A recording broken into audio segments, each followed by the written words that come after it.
Bismillahirrahmanirrahim. Assalamualaikum warahmatullahi wabarakatuh.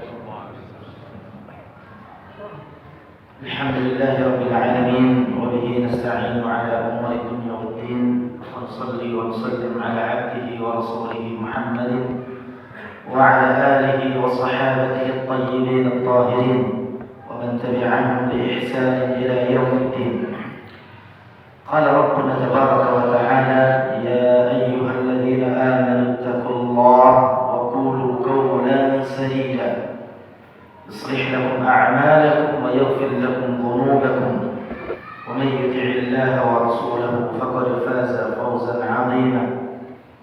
Amma ba'du fa inna asdaqal kalami kalamullah wa khairal huda huda nabiyyina Muhammadin sallallahu alaihi wasallam wa syarrul umuri muhdatsatuha fa inna kulla muhdatsatin bid'ah wa kulla bid'atin dhalalah wa kulla dhalalatin finnar. Ma'asyiral muslimin, para ikhwah sekalian yang saya hormati dan dimuliakan Allah Subhanahu wa taala.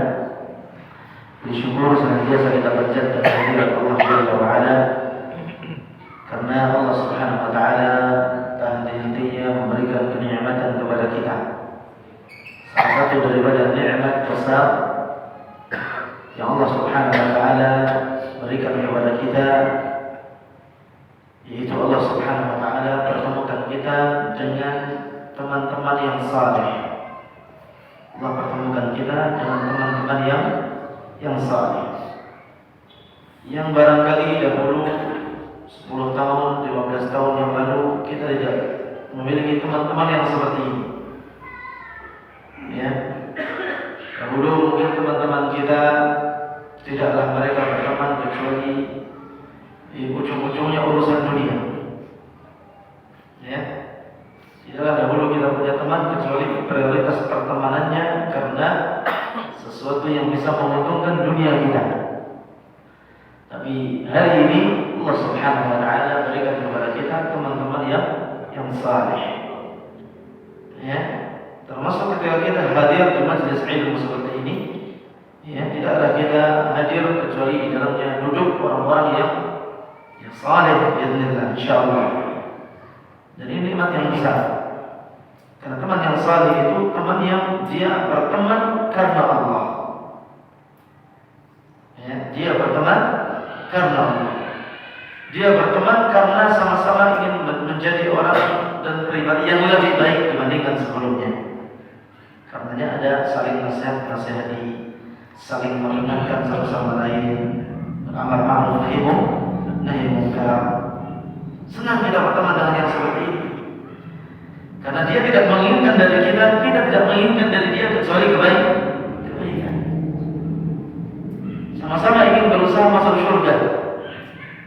Ini tentu nikmat yang besar yang patut kita mensyukurinya. Sahabat Umar bin Khattab radhiyallahu anhu beliau berkata, "Ma u'tiya 'abdun ba'da al-islam ni'matan min akhin salihin."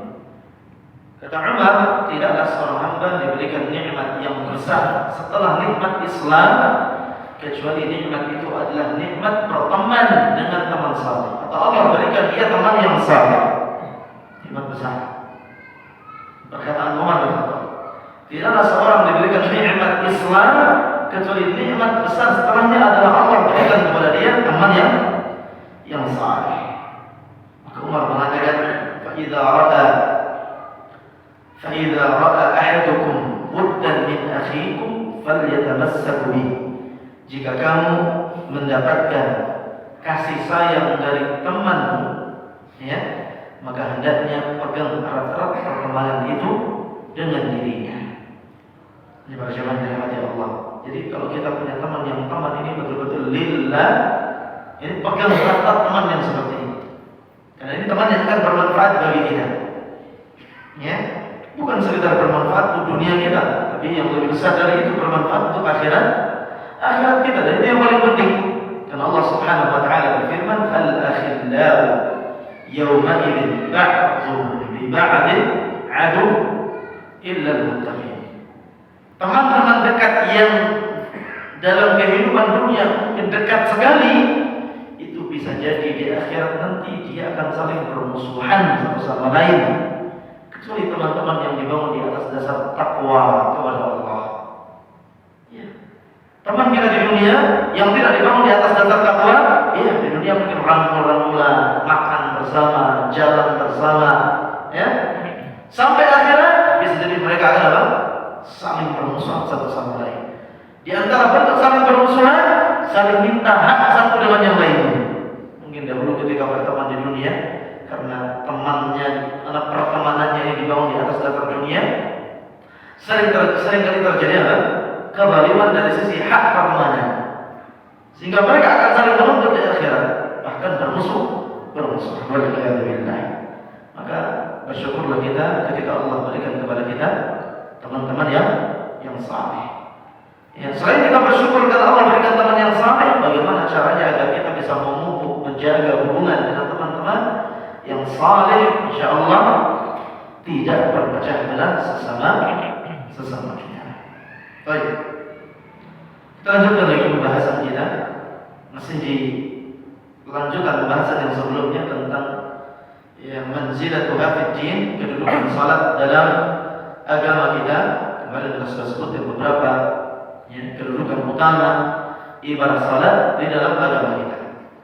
Di antara kedudukan salat dalam agama kita yang berikutnya dikatakan di sini, waqad kanat as-salatu akhir wasiyyatin wassa biha Rasulullah sallallahu alaihi wasallam ummatahu 'inda mufaraqatihi dunya.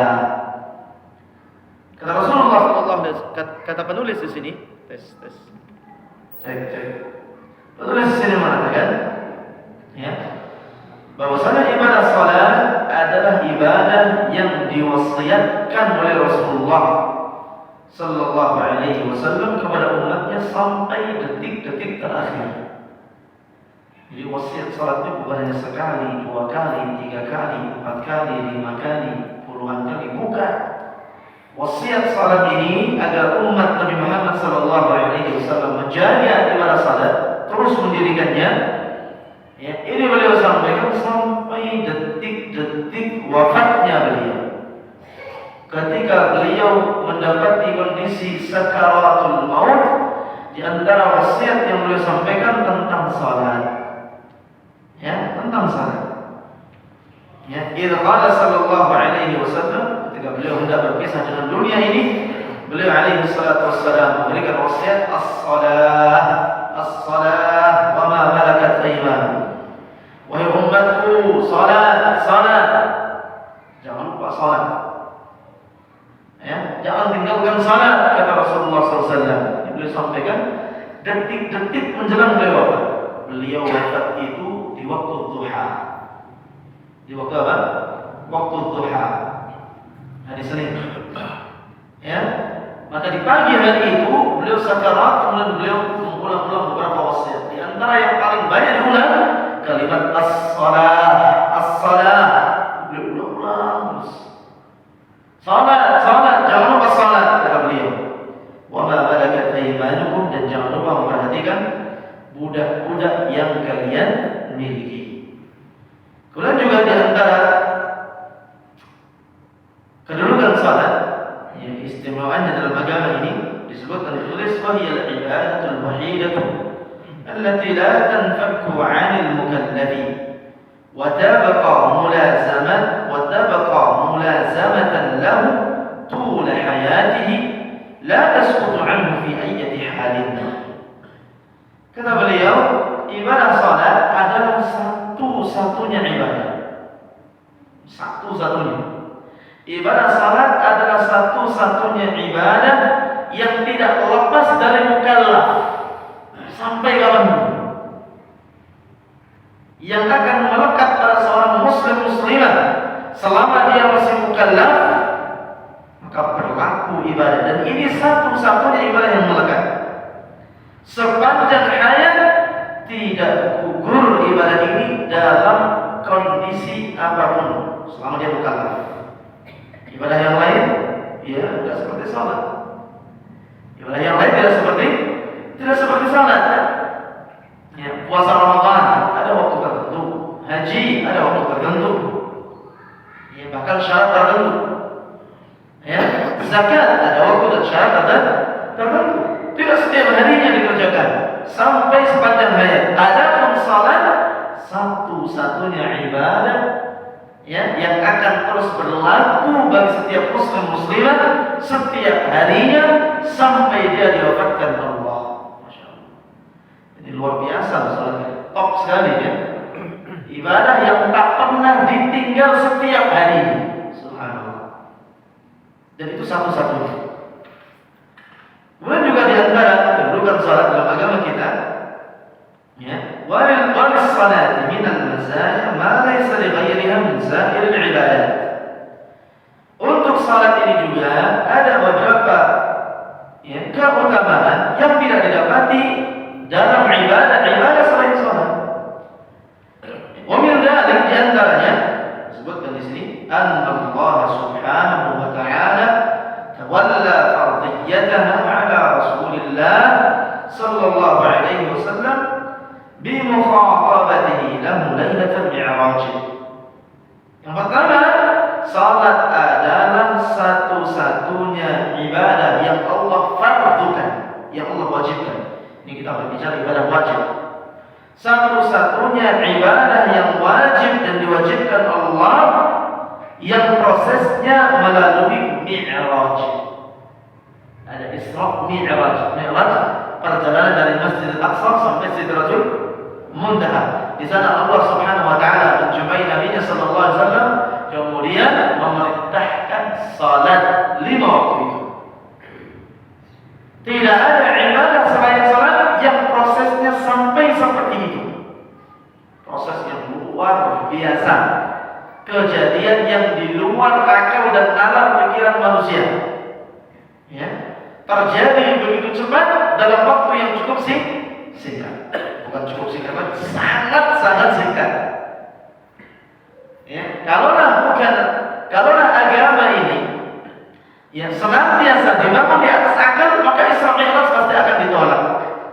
Tidak masuk akal.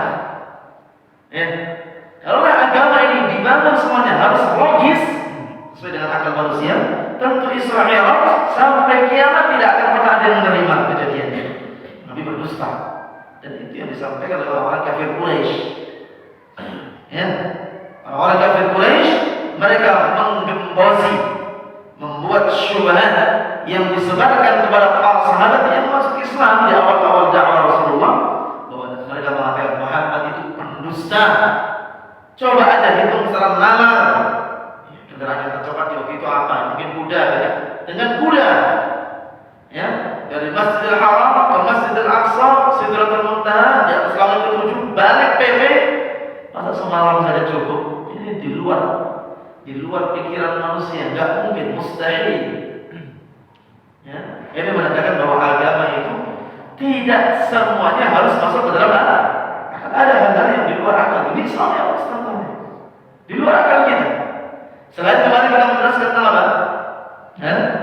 Membasuh khuf. Nah, itu juga di luar akal kita. Yang kotor bawa sepatu, tapi yang dibasuh yang di mana? Di atasnya. Ini kan nggak benar nampaknya. Secara akal kalau dimasukkan dalam logika kita, ya. Tapi agama dibangun di atas wahyu, bukan dibangun di atas ra'yu. Nah, Mi'raj ini kejadian di mana Rasul alaihi salatu wassalam yang diberangkatkan oleh Allah Tabaraka wa Ta'ala, subhanalladzi asra bi 'abdihi lailan minal masjidil haram ila al-masjidil aqsa. Maha suci Allah yang memberangkatkan Nabi Muhammad hambanya dari Masjidil Haram, Masjidil Aqsa, Sidratul Muntaha hanya untuk menerima wahyu salat. Satu-satunya ibadah yang cara menerimanya istimewa. Semua ibadah istimewa, tapi ini paling istimewa. Kalau jangan dalam hati Allah Taala. Kemudian yang kedua, annaha aktsarul fara'id dzikran fil Qur'anil Karim. Tahukah kita bahwa ibadah salat adalah amalan yang terbanyak disebutkan Allah dari amalan fardu dalam Al-Quran. Ibadah fardu yang terbanyak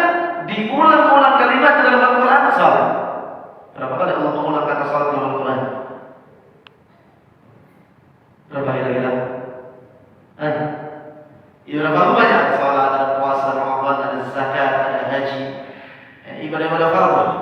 Disebutkan Allah dalam Quran. Yang terbanyak disebutkan diulang-ulang adalah salat. Berapa kali Allah mengulang? Lebih dari 60 kali, 60 sekian kali. Ya, lebih dari 60 kali. Ya, Allah mengulang kata salat di dalam Al-Quran. Ya. Tidak ada ibadah fardu yang Allah sebutkan berulang terbanyak, ya, kecuali ibadah salat ini saja. Insyaallah. Ya. Kemudian juga kata penulis annaha awwalu ma awjaba Allah 'ala 'ibadihi min al-ibadat. Tahukah kita bahwa salat adalah ibadah yang pertama kali Allah wajibkan atas hamba-Nya dari semua ibadah yang ada. Ya, ibadah yang pertama kali Allah wajibkan kepada hamba adalah salat. Ya, di sini ada dua makna. Pertama, ibadah pertama dari syariat Rasulullah SAW yang Allah fardukan adalah salat. Yang kedua, disebut oleh para ulama, maknanya adalah semua para nabi itu diperintahkan untuk salat. Dan bahkan menjadi ibadah pertama bagi para nabi adalah salat. Hanya saja tata cara salatnya, nama salatnya mungkin berbeda-beda istilahnya. Ya, ini para hadirin dan hadirat yang dirahmati Allah. Yang berikutnya penulis mengatakan أنها فرضت في اليوم والليلة 5 مرات بخلاف بقية العبادات والأركان. Dia menjadi ibadah yang dikerjakan sehari berapa kali? 5 kali. Dan itu tidak didapati kecuali hanya pada ibadah salat saja. Ya, ada orang zakat sehari 5 kali, bangkrut dia. Orang zakat sehari 5 kali. Bangkrut, nggak usah nunggu sebulan, sepekan dah bangkrut tidak. Zakat sehari 5 kali, insyaallah. Nggak ada. Ada orang haji sehari, sehari ya, haji berhari-hari. Ya, berat haji, nggak bisa diperbandingkan. Ya. Ada orang puasa sehari 5 kali, sehari sekali, bahkan itu setengah hari. Ya, puasa dari mulai fajar sampai tenggelam matahari sekali dalam sehari, itu pun setengah hari saja. Ya, ini salat sehari 5 kali. Tidak ada ibadah yang lebih banyak dikerjakan yang fardu, melainkan ibadah itu adalah ibadah salat. Ini para hadirin yang dirahmati Allah. Ini beberapa manzilatus salat fi din, kedudukan salat dalam agama kita. Bahwa ibadah salat ini bukan ibadah sembarangan. Ibadah salat ibadah yang sangat luar biasa. Ibadah salat adalah ibadah yang kedudukannya tinggi sekali dalam Islam, sehingga kita pun sebagai muslim harus meninggikan kedudukan salat. Ya, dengan meninggikan kedudukan salat, kita pun akan menjadi hamba yang memprioritaskan ibadah salat. Ya, bukan menjadikan salat justru sebagai beban berat yang berada di belakang pundak-pundak kita. Aduh salat lagi, berat kali ini ibadah. Baru juga selesai salat, salat lagi sekarang. Barulah datang pelaris 2 ini, datang pula salat lagi. Padahal kedudukan salat dalam Islam luar biasa. Tidak banyak ibadah yang memiliki fadilah, memiliki kedudukan yang istimewa seperti yang disebutkan ini, melainkan itu kita temukan hanya pada ibadah salat. Kemudian yang berikutnya, bab yang berikutnya, ya, as-salatu qismani. Dikatakan di sini salat itu ada dua macam. Sebagaimana kita tahu ya, salat itu ada dua macam, fardhu wa tatawwu'un. Yang pertama salat yang fardhu, yang kedua salat yang tatawwu'. Apa tatawwu'? Sunnah. Ya, yang pertama salat wajib, yang kedua salat sunnah. Baik. Fal-fardhu dikatakan fardhu itu, ya, huwa alladhi man tarakahu 'amidan kana 'asiyan lillahi 'azza wa jalla. Dikatakan fardhu itu jika ada orang yang sengaja meninggalkannya, maka dia telah bermaksiat kepada Allah 'azza wa jalla. Dan fardhu itu yang kita tahu ada berapa? Dua. Yang pertama fardhu apa? Fardhu 'ain. Yang kedua fardhu kifayah. Apa pembedanya antara fardu ain dan fardu kifayah? Kalau persamaannya sama-sama wajib, namanya fardu wajib. Ya, persamaannya sama-sama wajib. Ya, tapi apa perbedaannya antara ain dengan yang kifayah? Fardu ain muta'ayyadun ala kulli balighin 'aqil. Ya, dzakaran kana aw untha, hurrun kana aw 'abda kas-salawatil khams. Adapun fardu ain, ya, maka ini hukumnya tertuju kepada setiap person, ya, yang mana dia adalah baligh aqil, berakal, waras, baligh. Setiap person yang seperti ini berarti mendapatkan apa? Kewajiban, laki-laki maupun perempuan, hamba sahaya maupun merdeka, ya, dan tidak gugur dengan selainnya. Jadi fardu ain. Jadi setiap person mendapatkan kewajiban yang sama. Adapun fardu kifayah, idza qama bihi ba'dun nasi saqata 'an sa'irihim.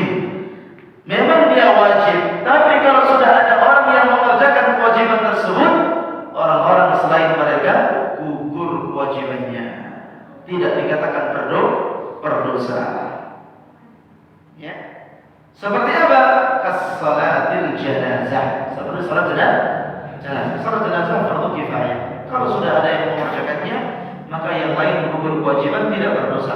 Tapi kalau semua meninggalkannya, semuanya berdosa. Nah, itu fardu kifayah. Makanya dalam fardu kifayah itu jangan kita menjadikan diri kita ini selalu menjadi orang yang gugur kewajibannya. Kalau bisa kita ini menjadi orang yang menggugurkan kewajiban orang lain. Oh, kan fardu kifayah, ya ada itu. Antum mau jadi yang gugur terus ya? Kan sayang, kan luput pahala. Ya kan? Kalau bisa, aku yang menjadi penggugur orang lain, aku dapat pahala, dia enggak, kan begitu. Ya, jadi konsep fardu kifayah itu jangan pula karena kifayah diremehkan. Karena sebagian orang itu menganggap ini, udahlah biasa, diremehin aja. Padahal fardu wajib, ada prioritas di situ. Kalau kita punya kemampuan, tidak ada udhur, sebisa mungkin menghadirinya, mengamalkannya, melaksanakannya, dan kita menjadi penggugur untuk yang lainnya. Besar keutamaannya di sisi Allah Subhanahu wa taala.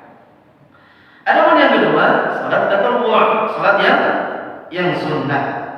Yang kedua, salat sunnah. Huwa ma la yakunu tarikuhu 'amdan 'asiyan lillahi ta'ala. Itu orang yang meninggalkannya tidak dikatakan berdosa, tidak dikatakan bermaksiat kepada Allah. Sengaja atau tidak sengaja, namanya juga sunnah. Kalau orang meninggalkannya sengaja atau tidak sengaja, maka dia tidak bermaksiat kepada Allah, tidak dikatakan berdosa. Kas-sunnahil ratibah, seperti salat sunnah rawatib, kal witri, seperti salat sunnah witir, dan juga yang lainnya. Lakin yustahabbu adana salat tatawwu' wa yukrahu tarikuha. Namun tetap seorang muslim itu dianjurkan untuk melaksanakan salat sunnah, makruh hukumnya meninggalkannya.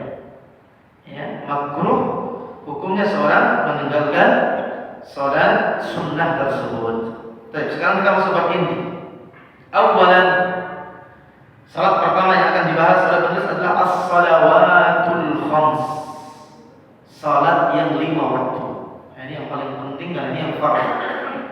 Salat yang 5 waktu. Nah, pembahasan pertama dari salat 5 waktu, penulis mengatakan hukmu tarikis shalah. Apa sih sebenarnya hukum orang-orang yang suka meninggalkan salat 5 waktu ini?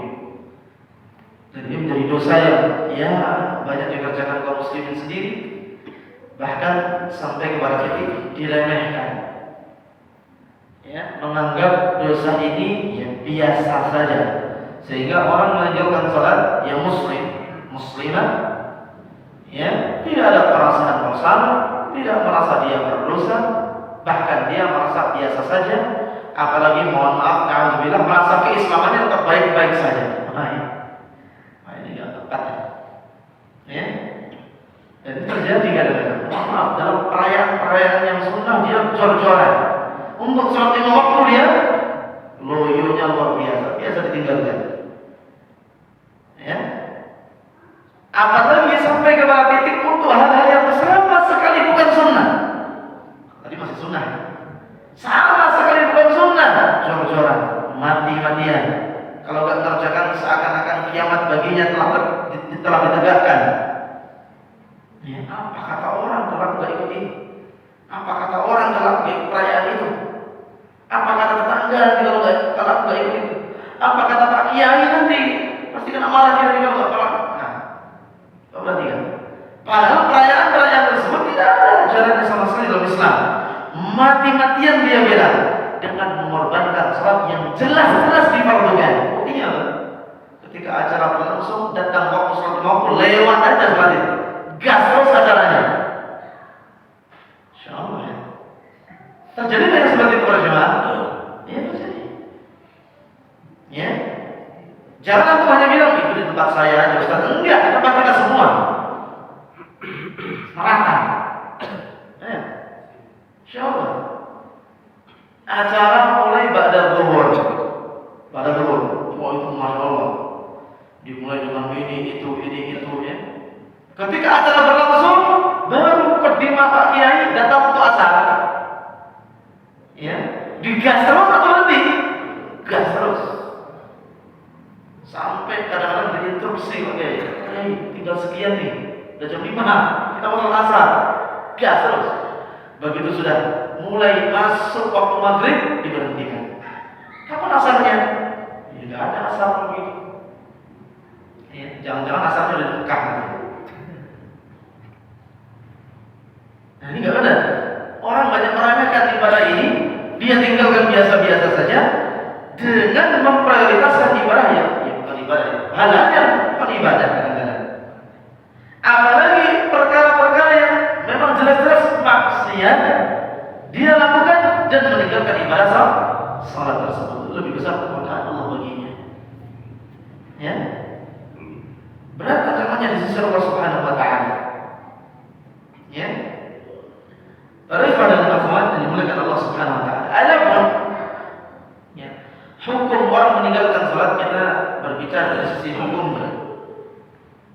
Terus mengatakan tarikus salati lahu halatan.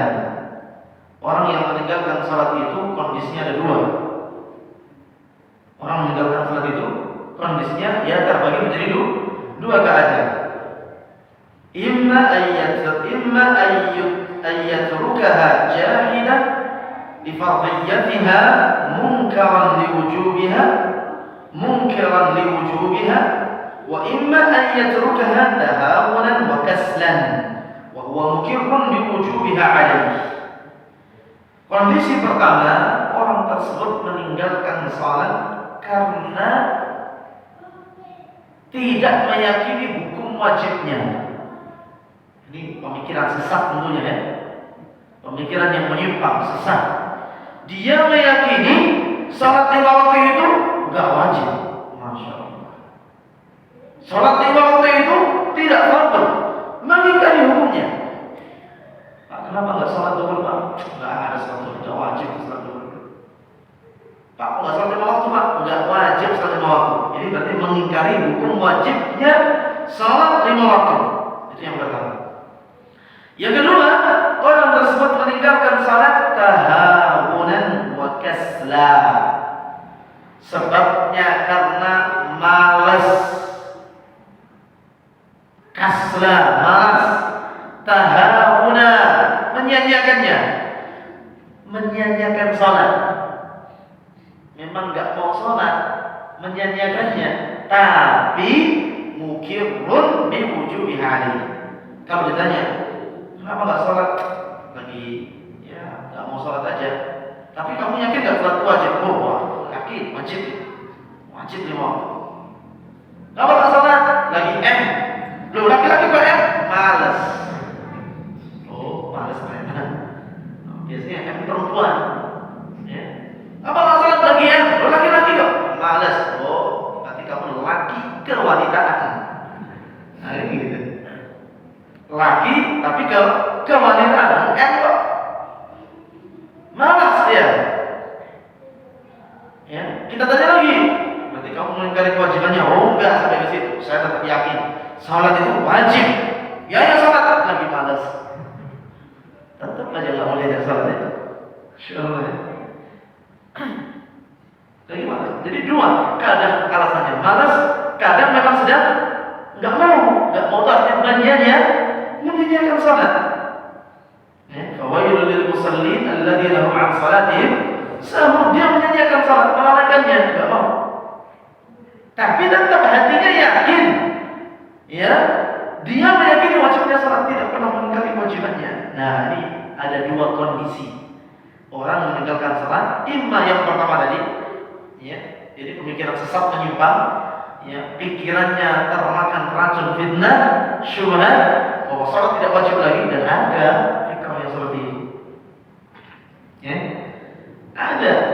Bahkan sekarang ini makin tersebar pemikiran seperti ini. Kenapa? Cocok, disukai sama anak muda. Oh, cocok ini. Ya, selama ini malas banget berasa, berat sekali berasa. Begitu otaknya dicuci dengan pemikiran yang seperti ini, cocok banget, pas sesuai dengan keinginan. Ini yang cari-cari selama ini. Bahwa salat tidak wajib lagi bagi. Yang wajib apa? Yang penting eling. Nah, ini ya. Yang penting apa? Eling itu bahasa Jawa. Kalau bahasa Indonesia apa? Eling itu apa? Ingat. Ya. Yang penting apa? Ingat. Kenapa? Salat itu kan zikir. Zikir itu artinya apa? Mengingat. Yang penting ingat. Sudah. Kalau sudah ingat, sudah. Tidak ada kewajiban salat lagi. Subhanallah. Ya kan? Atau ketika kita tanya, Mas, kok saya sudah akrab sama Mas ini 5 tahun nggak pernah salat? Mas ini salatnya di mana? Saya perhatikan Mas ini nggak salat, nggak ada wudu, nggak ada apa. Apa jawabannya? Ngapain salat? Saya ini Allah kok. Masya Allah. Saya ini apa? Saya ini Allah. Allah itu saya ini Allah. Anjing itu juga Allah. Sapi yang menjalan itu Allah juga. Ngapain saya salat? Masa saya salat untuk diri saya sendiri? Nah, ini juga ada yang seperti itu. Ya, dan anak-anak muda mulai suka dengan pemikiran seperti ini. Kenapa? Ini yang dikatakan apa? Free itu apa? Bebas. Kita ini sekarang hidup di zaman yang modern, serba kebebasan. Jangan hanya Palestina yang mau dibebaskan, kita juga dibebaskan. Oh, gitu ya. Bebas dari apa? Bebas dari sholat, bebas dari ini, dari itu, boleh zina, boleh khamr, boleh judi, waduh. Jawab ini. Ya, ini banyak anak sekarang seperti itu. Ya, jangan terima Allah Subhanahu wa taala. Jadi ada dua kondisi keadaan orang meninggalkan salat. Yang pertama, jelas mengingkari kewajibannya. Yang kedua, dia tetap meyakini akan kewajibannya, akan tetapi di sisi yang lain apa? Malas atau jelas-jelas meninggalkan dengan menyia-nyiakan salatnya. Baik.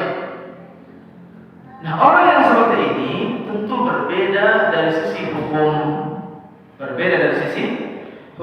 Adapun yang pertama, yang mengingkarinya jelas-jelas mengingkari, disebutkan oleh para ulama, di antaranya saya nukil pendapat An-Nawawi dalam Al-Majmu'.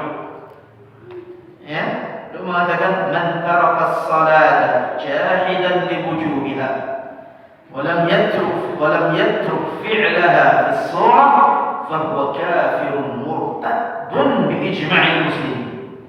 Siapa yang meyakini salat itu enggak wajib lagi, mengingkari hukum wajibnya dengan terang-terangan, ya, walau dia tidak meninggalkan salat, dia pasti salat.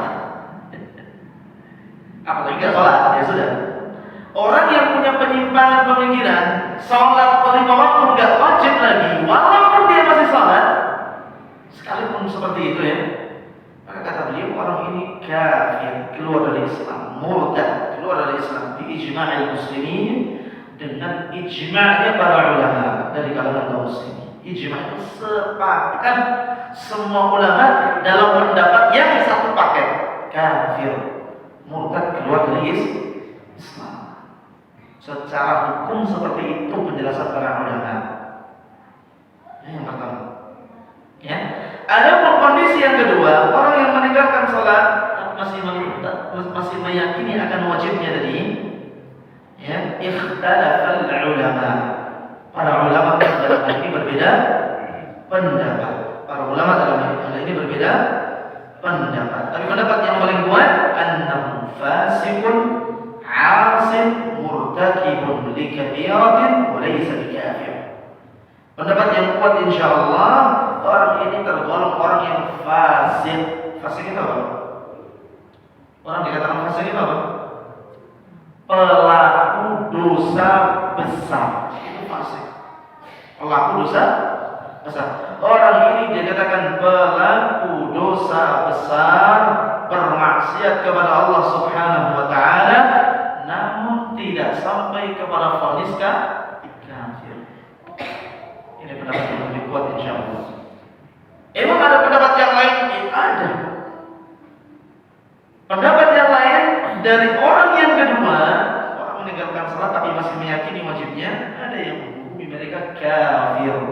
Harus bertobat kepada Allah Subhanahu wa taala dan mengikrarkan keislaman kembali serta jangan sampai meninggalkan salat setelahnya. Ada yang berpendapat seperti itu. Di antaranya adalah dari sebagian besar ulama mazhab Hambali. Ya, Hambali.